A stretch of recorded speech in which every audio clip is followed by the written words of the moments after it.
Hello, আসসালামু আলাইকুম। সবাই কেমন আছো? আশা করি সবাই ভালো আছো। তো আজকে একটা ভূতের গল্প বললে কেমন হয়? আমি জানি সেই দিনও আমি একটা ভূতের গল্পই বলছিলাম। আজকে এটা ভূতের অ্যাকচুয়ালি গল্প না, মানে এটা আমার শোনা কাহিনী বা নানি বাড়ি দাদি বাড়িতে যেসব ঘটে আর কি, সেই সব নিয়ে বলবো। এখন রাত অনেক হয়ে গেছে, এখন ওইগুলো বলতে নিলে আমার আসলে ভয় করবে, সিরিয়াসলি ভয় করবে। আর আমার পিচ্ছি যেহেতু ঘুমাচ্ছে আমার পাশেই, সেই জন্য আমি একটু আস্তে আস্তে কথা বলতেছি। তো যাই হোক, তো নানি বাড়ি দাদি বাড়িতে কে কে এরকম শুনছো যে ওই গাব গাছে ভূত আছে, ওই তেঁতুল গাছে ভূত আছে, তারপরে বাঁশ ঝাড়ের মধ্যে ভূত আছে, এগুলো সব আমি শুনছি। মানে এগুলো গ্রামে গেলে প্রায়ই শোনে মানুষ, প্রায়ই বলে যে বিশাল কোনো গাছ থাকলে বলে যে ওইখানে ভূত আছে, হ্যান ত্যান এগুলো সব বলে। তো আমার নানি বাড়ির পাশে একটা বাড়ি ছিল। উম, আমরা তাকে সবাই কালু বলে ডাকতো, আমি ঠিক জানি না তার অরিজিনাল নাম আসল নাম কি ছিল, আমি তাকে কালু মামা বলে ডাকতাম। তো সেখানে নাকি মানে তাদের বাসায় রাতের বেলা সন্ধ্যার পরে কিংবা ঠিক দুপুরে অনেক রান্নাঘরে অনেক শুনতো, মানে হাঁড়ি পাতিল পড়ে যাচ্ছে, তারপরে হাঁড়ি পাতিল ভাঙচুর করে ফেলতেছে একদম, এরকম টাইপের শব্দ হতো। কিন্তু যেই সবাই রান্নাঘরে যায় দরজা খুলতো, দেখতো যে কিছুই নাই আসলে। পরে তারা মানে ফুল বাসা একদম করে না, পুরা বাসা কি বলে ওটাকে, পুরা বাসা অনেক কি কি বলে, মানে হুজুর ডাকে বন্ধ করে দিছে বাসায়, গা বন্ধ করা, ওরকম বাড়ি বন্ধ করে দিছে। হ্যাঁ, তো সেটা করার পর থেকে আর সমস্যা হয়নি। তারপর আমার নানির সাথেও একটা ঘটনা ঘটছে, অবশ্য নানির সাথে একটা না অনেকগুলা ঘটনা ঘটছে। আমার নানি বাড়ি ওলাপাড়ার ওইদিকে, ওলাপাড়া না, সরি, মোহনপুরের ওইদিকে। তো আগেকার দিনে অনেক আগে, মানে যুদ্ধের আগের কথা বলতেছে, মানে মুক্তিযুদ্ধের আগের কথা। মুক্তিযুদ্ধ পরে কিংবা আগে আমি মনে নাই, তবে নানি বলতো যে আমাদের নানি বাড়িতে তখন গোয়াল ঘর থাকে না মানুষের, সেই গোয়াল ঘর সোলার বেড়া দেওয়া ছিল। এখন তো সোলার বেড়া দেখাই যায় না, সোলার বেড়া বা ছনের বেড়া এসব দেখাই যায় না কোনো কটেজ টটেজে বা কোথাও গেলে, তাও সেখানে সোলার বেড়া থাকে না। তো যাই হোক, সেখানে আমাদের নানি বাড়ির গোয়াল ঘরে সোলার বেলা ছিল। তো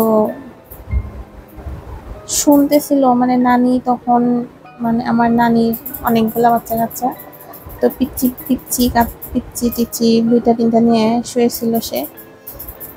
তখন সে শুনতেছে যে গরু বের হয়ে একদম পাশে যে ছিটকি গাছ আছে, ছিটকি গাছ, হ্যাঁ, ছোট ছোট পাতা সেই গাছে, আর অনেক ঝাড়ের মতো হয়, ওই ওই গাছটা, ওই গাছটার মধ্যে, ওই জঙ্গলের মধ্যে গরু ঢুকে ওই ছিটকি গাছ খাচ্ছে, অনেক জোরে জোরে শব্দ হচ্ছে। তো তখন নানি দৌড়ায় উঠে যাইতে নিছে।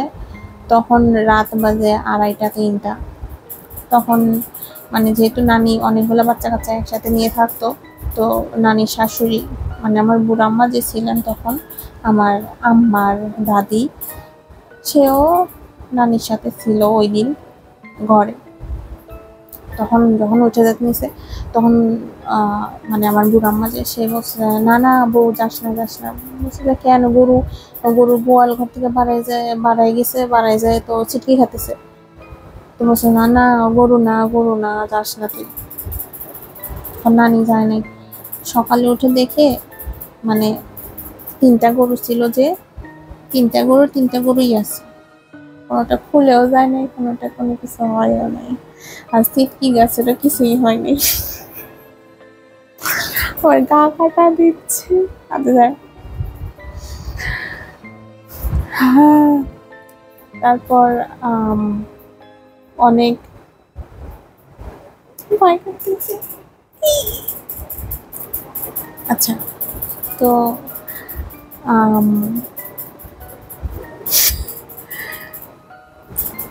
এটা হচ্ছে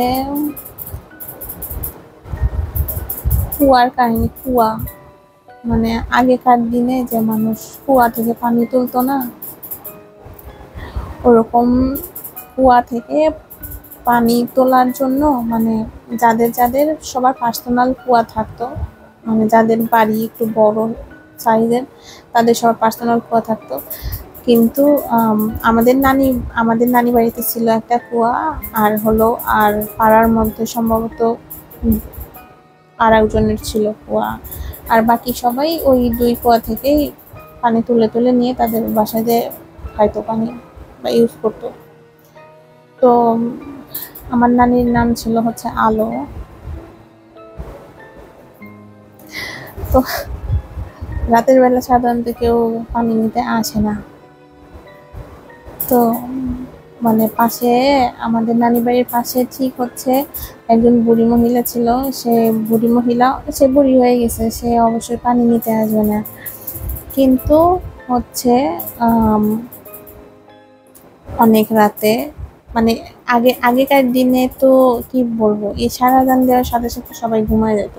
ইভেন এখনো যদি নানি বাড়িতে যাই তো আজানের সাথে সাথে আমাদেরকে শুয়ে পড়তে বলে নানি। আর যদি আমরা একটু রাত জাগি তো বলে যে এত রাত হয়ে গেছে, তোরা এখন পর্যন্ত ঘুমাস নাই, রাত পার হয়ে গেল, রাত সকাল হয়ে গেল। এটা আসলে নানির অভ্যাস, মানে আগে থেকে অভ্যাস। কারণ আগেকার দিনের মানুষ এশার নামাজ পড়েই খাওয়া দাওয়া করে সাথে সাথে শুয়ে পড়তো। এখন তো আর তা করে না, এখন মানুষ এই যে আমি এখনো জাগিয়েছি, তা 2:30 বেজে গেছে, এখন আমি বসে বসে ভূতের গল্প বলতেছি। তো নানিকে মানে যেহেতু আগেকার দিনে ওরকম ফ্যান ট্যান ছিল না, কারেন্টও ছিল না, তখন হচ্ছে মানে দরজাটা একটু ফাঁকা করে রাখছে যাতে একটু বাতাস টাতাস আসে। আর আমাদের নানি বাড়ির সামনে হচ্ছে বিশাল বড় দিঘি, আর পিছনে হলো অনেক বিশাল ক্ষেত, নিচু জায়গা, ওখানে সবাই চাষাবাদ করতো। তো 2 পাশেই ফাঁকা। আর নানি বাড়ির যে পাড়াটা ছিল সেখানে আমাদের নানি বাড়ির পিছনে ছিল বাঁশঝাড়েরও বহুত কাহিনী আছে। আর আমার নানি বাড়িতে বিশাল বড় একটা আমড়া গাছ ছিল, আর হচ্ছে গাম গাছ ছিল। গাম গাছ নিয়েও অনেক কাহিনী আছে, যেটা নাকি আমার আম্মা দেখছিল। আমি মানে আসলেও আম্মা কি সেই জিনিসটা কিছু দেখছিল নাকি দেখে নাই নাকি কি আমি জানি না, অদ্ভুত একটা কথা বলে এই গাম গাছ নিয়ে। তো যেটা বলতেছিলাম, সে রাত ওরকম আড়াইটা না বা তারও আগে 11টা-12টার দিকে আসে নাকি, সে হচ্ছে বারবার ডাকতেছে হচ্ছে আলো আলো রে হ্যালো, এরকম 2বার ডাক দিছে, 3বার না, 3বার বললাম, ওখানে 2বার ডাক দিছে। নানি শুনছে না, কারণ যেহেতু বাচ্চা কাচ্চা নিয়ে থাকে, সে অত তাড়াতাড়ি ঘুমাইতে পারে না, তার বাচ্চা কাচ্চা দেখে থাকে। সে ডাক শুনছে কিন্তু সে হচ্ছে উঠে নাই, কারণ যে যদি 3বার ডাকে আমার গা কাটা দিচ্ছে। কারণ এগুলো সত্যি কাহিনী, এগুলো কোনো বানানো কোনো গল্প না।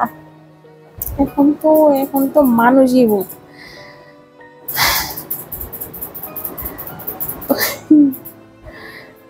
তো সে ওঠে নাই, মানে আমার নানি ওঠে নাই। উঠলে হয়তো নানিকে ফালাই দিত, মানে কুয়ার মধ্যে ফালাই দিত কিংবা কিছু একটা ক্ষতি করতো। সে যেহেতু 3 বার ডাক দেয় নাই, 2 বার ডাক দিছে, সেই জন্য সে উঠে নাই। এবং সেই ঠিক ওই ওই বুড়ি মানুষটার মতো কণ্ঠ করে ওইভাবে ডাকছে। আর হলো আম, আমার আম্মা যেটা দেখছিল ওটাও নানি বাড়িতেই, যেটা হলো গাব গাছে, সেটা নাকি ভর দুপুরের কথা। এরা কি মানে এক্স্যাক্টলি কি দেখছিল সে বলতে পারে না ওইভাবে, তবে বলে যে পাখির মতো কিন্তু অনেক বিশাল বড় একটা, অনেক রঙের। এখন ওটা কি আমি জানি না, আমি দেখে চিৎকার দিয়ে অজ্ঞান হয়ে পড়ে গেছি। তখন আম্মা ছোট, তখন আম্মার সম্ভবত 6-7 বছর বয়স হবে। ওই সময় দেখছিল। এখন সেটা কি দেখছে না দেখছে আমার ঠিক জানা নেই। এই তো, আমি আর বেশি ভূতের গল্প এখন বলবো না। আমার জানা আছে অনেক ভূতের গল্প, কিন্তু আমি এখন বলবো না, কারণ আমার নিজেরই ভয় করতেছে সত্যি। আর একটা সময় ভূতের গল্প কে বলে আগে বলতো, বুঝছো, মানে যখন আমি বেড়ে যেতাম তখন কারেন্ট যাইতো, তখন কারেন্ট গেলে তো 1 ঘন্টা 2 ঘন্টা না হলে আসতো না। তো সবাই সেই চাঁদের আলোতে বসে, বাইরের উঠানে বসে, আচ্ছা বাইরের উঠানে তোমরা কি বলো? আমরা বাইরে বুড়ি বলি।